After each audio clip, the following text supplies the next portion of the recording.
Today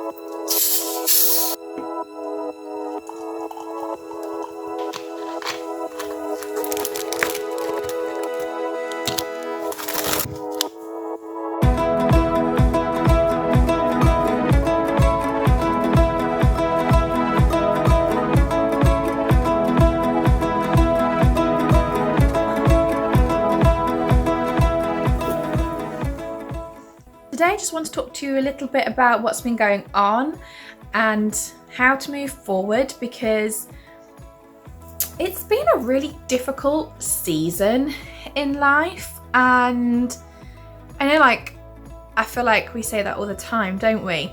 But I have just been really struggling. So this has come along after I've had some really tough therapy sessions recently. I'm going through cognitive behavioural therapy. I'm also on medication, and we're testing for postnatal depression, which is a bit more specific apparently than general depression. And I'm just going through a lot, and it's just sort of made me pause. I've had so many bad days, so many low days, and I've decided that I need to take a step back. So I want to talk about what that actually looks like and how we can do that and still be productive, but knowing that we need to take care of our mental health, because I think I would rather slow down than keep going and have to stop completely. I would hate to stop completely.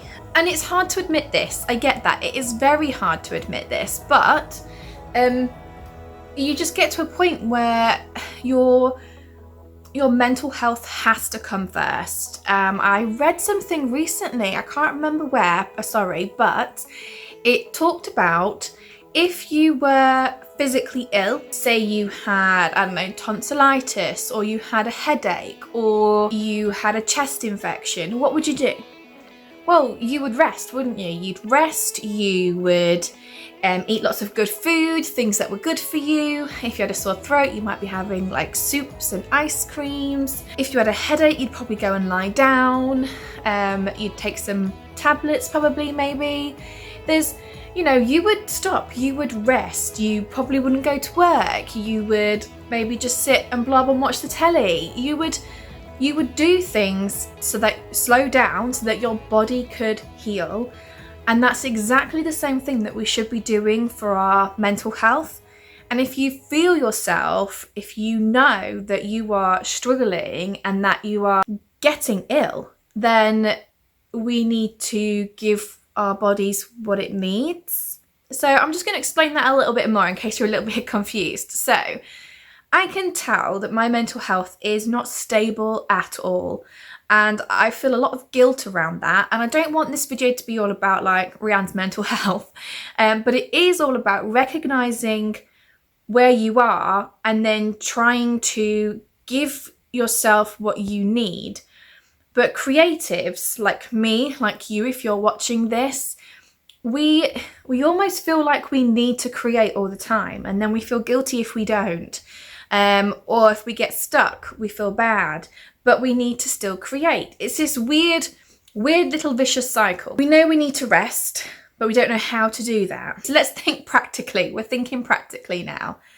I recognise the signs. I recognise that I can't keep going at the pace that I am going, still make progress and still keep some form of sanity in my head.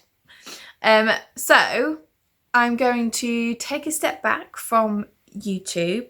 I'm still going to produce videos, but I will do them weekly, and I think I'll go back to weekly. I didn't see the rise in subscribers and views that I was expecting by doubling up on videos.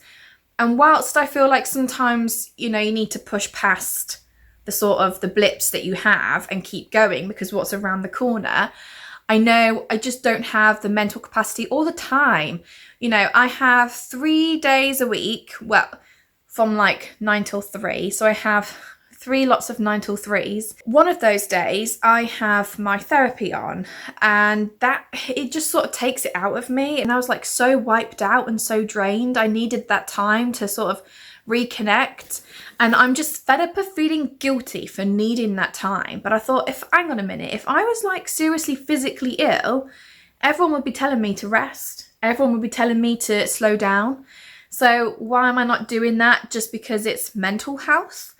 And unfortunately, mental health and things like depression, I'm sure like anxiety and things like that, they can manifest in very physical ways. So I have a lot of headaches. I have them daily. In fact, I'm now on medication to stop them. So I get the headaches. I feel sick. I feel so tired. I am like shaking and like it's so drained. I can't do anything. They're very physical reactions. So it is a physical illness as well.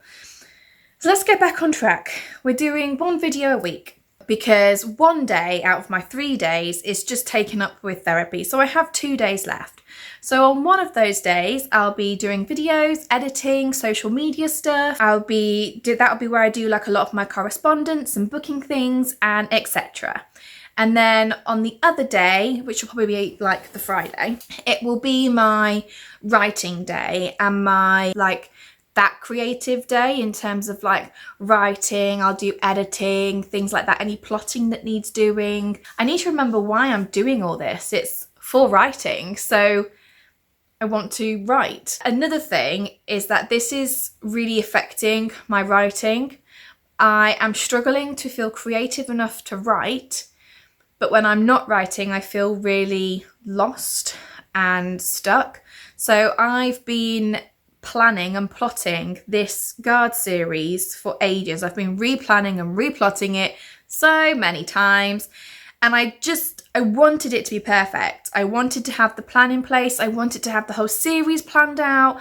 I just wanted it to be perfect. And you know what? I was getting sick of it, and I've just started writing. I think because these characters were so new, I almost need to sort of write with them first so that I can see how they develop and how they grow on the page.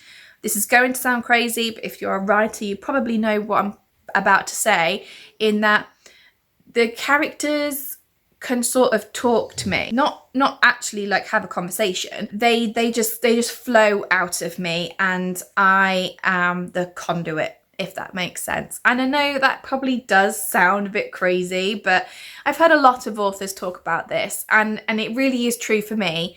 I sort of need to write them first and see how they're growing and developing before I can plan a little bit more. So I might plan this story in stages. Now, as for social media, this is such a minefield because I've already published. I feel like I need to keep up a presence. I am not some famous author that people remember. If I'm not in front of people, people will forget. I don't mean that in a negative way. I just mean that's just the reality of how it is. But I don't want to bombard people, and neither do I want to wipe myself out. So what I've actually done, you may have seen this on my Instagram already, is I actually have used a couple of Canva pictures.